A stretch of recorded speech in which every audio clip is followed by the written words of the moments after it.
Hello students, how are you? This is Kuldeep Singh, your English teacher. Today we will read chapter 6A, A Narrow Escape, written by E.B. White. This story has been taken from E.B. White's 1945 novel. ये story है E.B. White की जो 1945 का novel है Stuart little which is about a small mouse adventures when he is adopted by the little family. देखिएगा इस story में मैं जो है आपको करेक्टर बता देता हूँ उसमें कौन कौन से करेक्टर हैं। एक इसमें होता है स्टुअर्ट लिटिल। स्टुअर्ट लिटिल जो है वो एक माउस का नाम रखा गया है इसमें। और मार्गलो है वो एक बर्ड है इसमें। और एक है इसमें स्नोबेल। स्नोबेल इसमें जो है एक कैट का नाम होता है। अभी इसमें लिटिल फैमिली के बारे में जिक्र हुआ है। लिटिल फैमिली जो है वो एक फैमिली का नाम है इसमें। तो इस चैप्टर में देखिएगा आप आगे स्टार्ट करते हैं। मार्गलो liked it so well at the little's house, she decided to stay for a while instead of returning in the open country. अभी यहाँ पर देखिएगा लिटिल फैमिली जो है, लिटिल फैमिली में एक मार्गलो नाम की एक बर्ड रहती है।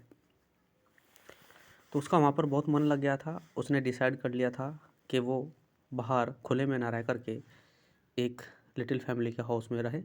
उसका वहीं पर मन लग गया था। उसका बिल्कुल भी उनको छोड़ने का जाने का मन नहीं करता था। She and Stuart become fast friend. जो स्टुअर्ट है, लिटिल स्टुअर्ट जो है उसको जो है लिटिल फैमिली लेकर के आई थी। वो भी उसी फैमिली का मेंबर हो गया था। मार्गलो और स्टुअर्ट के बीच में गहरी दोस्ती हो गई। And as the days passed it seemed to Stuart that she grew more and more beautiful. He hoped she would never go away from him. अभी जो है जैसे जैसे दिन बीतते चले गए स्टुअर्ट और मार्गलो के बीच में गहरी दोस्ती होती चली गई। उनकी जो दोस्ती है वो बढ़ती चली गई। वो एक दूसरे को छोड़ने के लिए बिल्कुल भी राजी नहीं थे। One day when Stuart had recovered from bronchitis, he took his new skates and put on his sky pants and went out to look for an ice pond. एक दिन क्या हुआ, जो ब्रोंकाइटिस एक बीमारी का नाम होता है, जो स्टुअर्ट है वो उससे रिकवर हुआ और उसने सोचा कि कहीं बाहर घूमने के लिए जाया जाए। उसने अपने स्केट्स पहने, अपने पैंट्स पहनी और बाहर आइस पॉन्ड की तलाश में चल दिया। He did not get far. वो ज़्यादा दूर तक नहीं गया था। The minute he stepped out into the street, he saw an Irish terrier. So he had to sign up an iron gate and jump. जैसे ही उसने अपने घर से बाहर कदम रखा तो उसको गली में एक आयरिश टेरियर, ये एक ब्रीड का नाम है, जो डॉगी होते हैं उसकी एक ब्रीड का नाम है आयरिश टेरियर। तो उसको वो दिखाई दिया। तो जैसे ही उसने वो डॉगी को देखा वो एकदम से डर गया और डर करके एक आयरन के गेट पर जंप कर गया। और जैसे ही वो जंप करा, डर के कारण उसको गया गार्बेज की जो कैन रखी रहती है उसमें जा कर के गिर गया। Where he hid a crow of celery. और जो सेलरी होता है, अजवाइन के जो होते हैं ना, अजवाइन की जो लीफ होती है, अजवाइन होती है, तो उसमें जा कर के गिर गया और वो सैलरी में पूरा छिप गया। While he was there waiting for the dog to go away. और वो तब तक वहाँ पर रहकर उस गार्बेज कैन में तब तक इंतज़ार कर रहा था। वो सोच रहा था कि अगर यहाँ से डॉगी चला जाए तो मैं यहाँ से बाहर आ जाऊँगा।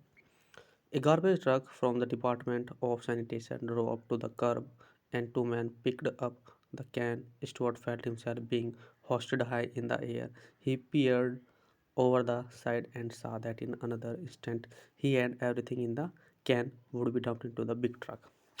जैसे ही उसने देखा, वो वेट कर रहा था उस गार्बेज कैन के अंदर बैठ कर के। थोड़ी देर बाद क्या हुआ, जो सैनिटेशन डिपार्टमेंट वाले होते हैं, दो लोग आए और वे उस गार्बेज की कैन की तरफ चले उसको उठाने के लिए। उसको उठाकर वो अपने ट्रक में उसको लोड करना चाहते थे, क्योंकि जो सैनिटेशन डिपार्टमेंट होते हैं उनका काम यही होता है कि गार्बेज को उठा करके अपने ट्रक में लोड करके कहीं दूर जाकर ले जाकर डाल देना। तो जैसे ही उसने उसको कैन को उठाया, उसको लगा कि मुझे हवा में कौन उठा रहा है। उसने बाहर देखा जा कर के कि मुझे हवा में कौन उठा रहा है, लगता है कि मुझे सैनिटेशन वाले हैं, ये लगता है मुझे अपने ट्रक में डाल देंगे और कहीं दूर ले जाएंगे। If I jump now I will kill myself thought Stuart, so he ducked back into the can and waited.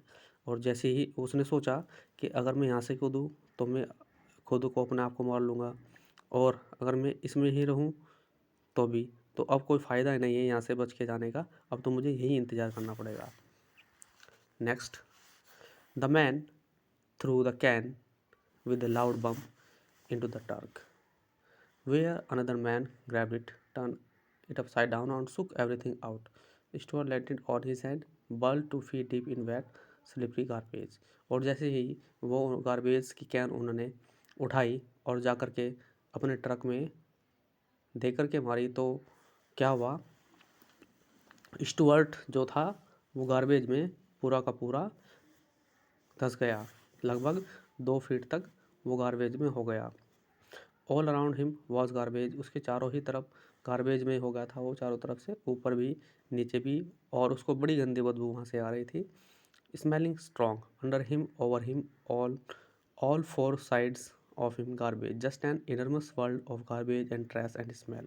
और वो सोच रहा था कि लगता है ये इस दुनिया की सबसे गंदी जगह है जहाँ मैं हूँ, यहाँ तक बहुत ही गंदी स्मेल आ रही है। It was a messy spot to be in, ये सबसे गंदा इलाका है। He had egg on his trouser, उसकी ट्राउज़र पर अंडे लगे हुए थे। बटर ऑन हिज कैप, उसकी कैप पर बटर था। Gravy on his shirt, shirt पर ग्रेवी लगी हुई थी।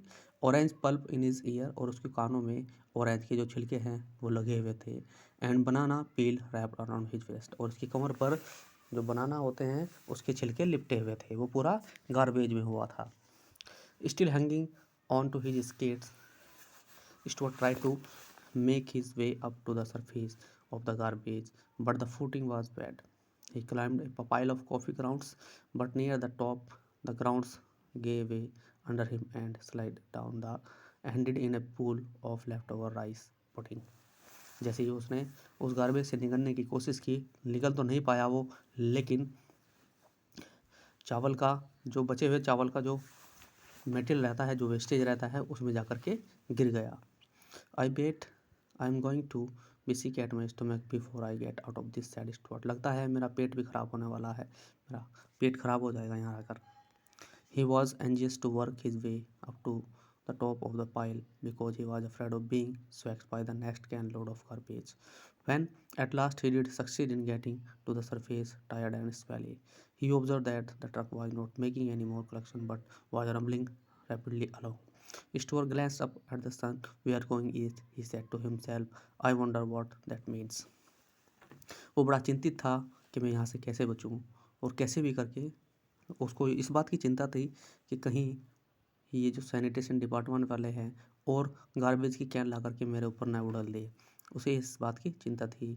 आखिरकार उसने कोशिश करके वो बाहर आया, उसने झाँक करके देखा कि यहाँ तो बड़ा गंदा हो रहा है, बड़ी स्मेल आ रही है। सरफेस पर आकर के देखा उसने, कचरे से सरफेस से आकर के देखा बड़ी कोशिश करके, और उसने ऑब्जर्व किया कि लगता है ये सैनिटेशन वाले कोई भी कलेक्शन अब नहीं करेंगे, थैंक गॉड।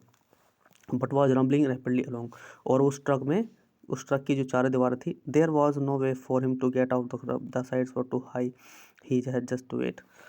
और उसको बचता भी कहाँ से, ट्रक की जो दीवारें थी वो इतनी बड़ी बड़ी थी कि वो वहाँ से निकल भी नहीं पा रहा था। वो सोच रहा था कि अब तो मुझे यहीं पर रहना पड़ेगा। और जब वो ट्रक जा रहा था बड़ी तेज़ी से, तो उसने देखा कहीं से उसको सूरज की जो है किरणें दिखाई दी। उसको ये देख कर के लगा कि हम ईस्ट की तरफ जा रहे हैं। When the truck arrived at the East River, which borders New York City on the east and which is a rather dirty but useful river, the driver drove out onto the pier, backed up to the garbage scow, and dumped his load. Stuart went crashing and slithering along with everything else and hit his head too hard. He fainted and lay quite still as though dead. और जैसे ही वो truck east की तरफ जा रहा था, वो नदी पर जाकर के रुका। ईस्ट की तरफ एक नदी है न्यूयॉर्क सिटी के बॉर्डर पर, वहाँ जाकर के रुका। और वहाँ पर गार्बेज स्काउ जो होते हैं, गार्बेज स्काउ होते हैं, उसमें कुछ लोड करके या गार्बेज लोड करके उसको दूर तक ले जाया जाता है, उसको गार्बेज स्काउ कहते हैं। वहाँ पर क्या हुआ, dumped his load stored weight crashing and slip. जैसे ही वो ट्रक वहाँ से उन्होंने उड़ेल दिया गार्बेज का रिवर के पास में, तो क्या हुआ, उसका सर लगा जा कर के, और उसका जब सर लगा तो बिल्कुल बेहोश हो गया, और ऐसा हो गया जैसे कि वो डेड हो गया हो। ही ले that way for almost an hour. वो लगभग 1 घंटे तक बेहोश पड़ा रहा। And when he recovered his sense, he looked about him and saw nothing but water. The scow was being towed out to sea.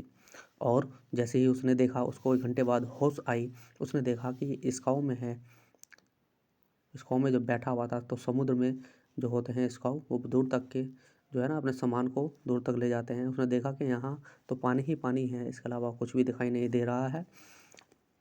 Well thought, Stuart. This is about the worst thing that could happen. Nobody, no anybody. I guess this will be my last ride in this world. Well thought, Stuart. This is about the worst thing that could happen to anybody. ये इतना बुरा हुआ मेरे साथ, ये किसी के भी साथ हो सकता है। I guess, और लगभग ये मेरी इस दुनिया की सबसे लास्ट राइड होगी। For he knew that the garbage would be towed 20 miles out the dump into the Atlantic Ocean. अब लगता है कि ये इसको अटलांटिक ओशन की तरफ लेकर के जाएगी, जो लगभग यहाँ से 20 माइल्स दूर है। I guess there is nothing I can do about it, he thought hopelessly. उसकी जो आशा थी वो जीने की बिल्कुल ख़त्म हो गई थी। उसको नहीं लग रहा था कि मैं यहाँ से बच पाऊँगा। I'll just have to sit here bravely and die like a man. और मुझे अब यहाँ चुपचाप शांति से बैठे रहना चाहिए, बिल्कुल भी मुझे अपनी मौत का इंतज़ार करते रहना चाहिए यहाँ बैठ करके। But I wish I did not have to die with egg on my pants and butter on my cap and gravy on my shirt and orange pulp in my ear and banana peel wrapped around my middle. और मैं इतना भी बुरी मौत नहीं मरूँगा, मैं इतनी भी बुरी मौत नहीं मरूँगा कि मैं गार्बेज में सना हुआ, जिससे कि मेरे पैंट्स पर अंडे लगे हुए, टोपी पर मेरी कैप पर बटर लगा हुआ है और मेरे शर्ट पर जो है ग्रेवी लगी हुई है, तो मैं ऐसे, और मेरे जो कमर पर लिपटे हुए हैं जो केले के छिलके लिपटे हुए हैं, वो ऐसे भी मैं मौत नहीं मरने वाला हूँ। मेरे भी इतने दिन बुरे नहीं आए हैं। The thought of death made Stuart sad. और जैसे ही उसको लगा कि अब मैं मरने वाला हूँ, वो अपनी डेथ की ये सोच करके बड़ा सैड हुआ। And he began to think of his home, of his father and mother and brother of and of Margalo and Snowbell and of how he loved them. और जब वो उसको लगा कि मैं मरने वाला हूँ, तो उसको अपनी फैमिली की याद आई, जहाँ वो रहता था, अपने फादर की, मदर की, ब्रदर की, और जो मार्गलो है और जो स्नोबेल है, उसकी बहुत याद आई। वो याद कर रहा था कि वो लोग मुझे कितना प्यार करते थे। End of what a pleasant place his home was, especially in the early morning with the light just coming in through the curtains and the household stirring and walking. और वो सबसे ज़्यादा मिस कर रहा था उन चीज़ों को, सुबह के टाइम को, कि वो घर कितना अच्छा था, कितना वहाँ का जो मौसम था अच्छा लगता था। मॉर्निंग के टाइम में कोई आता था, कोई उठता था, और जैसे ही कर्टन से लाइट आती थी, सूरज की रोशनी आती थी, तो बड़ा अच्छा लगता था। The tears came into his eyes when he realized that he would never see them again. और ये देख करके उसकी आंखों में आंसू आ गए, ये सोच करके उसकी आंखों में आंसू आ गए कि मैं इस तरीके की फैमिली से अब नहीं मिल पाऊंगा दोबारा से। He was still sobbing when a small voice behind him whispered. जब वह सुबक सुबक कर रो रहा था उनको याद करके, तो पीछे से उसको आवाज़ सुनाई दी, Stuart. He looked around through his tears and there standing on a Brussels sprout was Margolo. Sprout क्या होता है? Green vegetable like a small cabbage that is boiled and eaten. Brussels sprout पर बैठा हुआ मार्गलो उसको आवाज़ लगा रहा था। उसने उधर उधर देखा कि उसको इस मार्गलो दिखाई दिया कि मुझे मार्गलो आवाज़ लगा रहा है। Next, Margalo cried Stuart, how did you get here? Stuart ने चिल्ला करके बोला बड़ा खुश होकर के, अरे तुम यहाँ कैसे Margalo? Well said the bird, उस बर्ड ने कहा मार्गलो ने, I was looking out the window this morning when you left home and I happen to see you get dumped into the garbage truck, so I flew out the window and followed the truck thinking you might need help. उसने कहा कि जब आप सुबह के time यहाँ घर से बाहर निकले थे, तो मैं विंडो से बैठ करके आप ही को देख रहा था, आप ही को देख रही थी। I happen to see you, और मैंने देखा कि जो सैनिटेशन डिपार्टमेंट वाले हैं वो उस गार्बेज की कैन को अपने ट्रक में उन्होंने लोड कर लिया था, और मैं उसी टाइम विंडो से उड़कर उस ट्रक का पीछा करते हुए यहाँ पर आ गई, और मैंने सोचा कि आपको ज़रूर हेल्प की ज़रूरत होगी। I have never been so glad to see you anybody in all my life, said Stuart, but how are you going to help me? Stuart ने कहा, ये मेरी पूरे जीवन का सबसे अच्छा दिन है जो मैं इस जगह आपको देख रहा हूँ, लेकिन आप मेरी मदद कैसे करोगे? I think that if you will hang on to my feet, said Margalo. Margalo ने कहा कि मुझे लगता है कि आपको मेरे पैरों पर लटक जाना चाहिए। I can fly ashore with you, it's worth trying anyway, how much do you weigh? और मैं आपको उड़ा करके यहाँ से ले जाऊँगी 3.5 ounces, सैड स्टुअर्ट। जैसे ही उसने ये बात बोली कि आप मेरे पैरों पर लटक जाना, तो मार्गोलो ने उससे पूछा कि आपके अंदर कितना वेट है। उसने उसने कहा कि मेरे अंदर 3.5 ounces है, 3.5 ounce मेरे अंदर वेट है, स्टुअर्ट ने जवाब दिया। With your clothes on, asked Margalo. Margalo ने कहा, तुम्हारे कपड़ों सहित? Certainly, replied Stuart modestly. हाँ, मेरे कपड़ों सहित। Then I believe I can carry you all right, ठीक है, फिर तो मैं आपको लेकर के उड़ जाऊंगी। Suppose I get dizzy, said Stuart, don't look down, replied Margalo. Stuart ने कहा, अगर मुझे चक्कर आ गए तो? मार्गलो ने जवाब दिया कि नीचे मत देखना, नहीं तो चक्कर आ जाते हैं, नीचे मत देखना। Then you won't get dizzy, फिर तुम्हें चक्कर नहीं आएंगे। Suppose I get stick at my stomach, you will just have to be sick, the bird replied, anything is better than that. उसने कहा कि मेरा तो पेट भी ख़राब हो रहा है, मेरा पेट में दिक्कत चल रही है, मैं पेट से बहुत ज़्यादा बीमार हूँ। उस बर्ड ने जवाब दिया कि मौत से तो बेटर ही है, मौत से तो बेटर ही है, इस दर्द को झेल लो, ये तो ठीक हो जाएगा। Yes that's true, Stuart agreed. Stuart इस बात के लिए एग्री हो गया। हैंग ऑन दैम, और उसके पैरों पर लटक गया। We may as well get started. Stuart tucked his skates into his T shirt, और उसने अपने स्केट्स उतारे पैरों से और अपनी कमर पर बांध लिए, अपनी शर्ट में बांध लिए।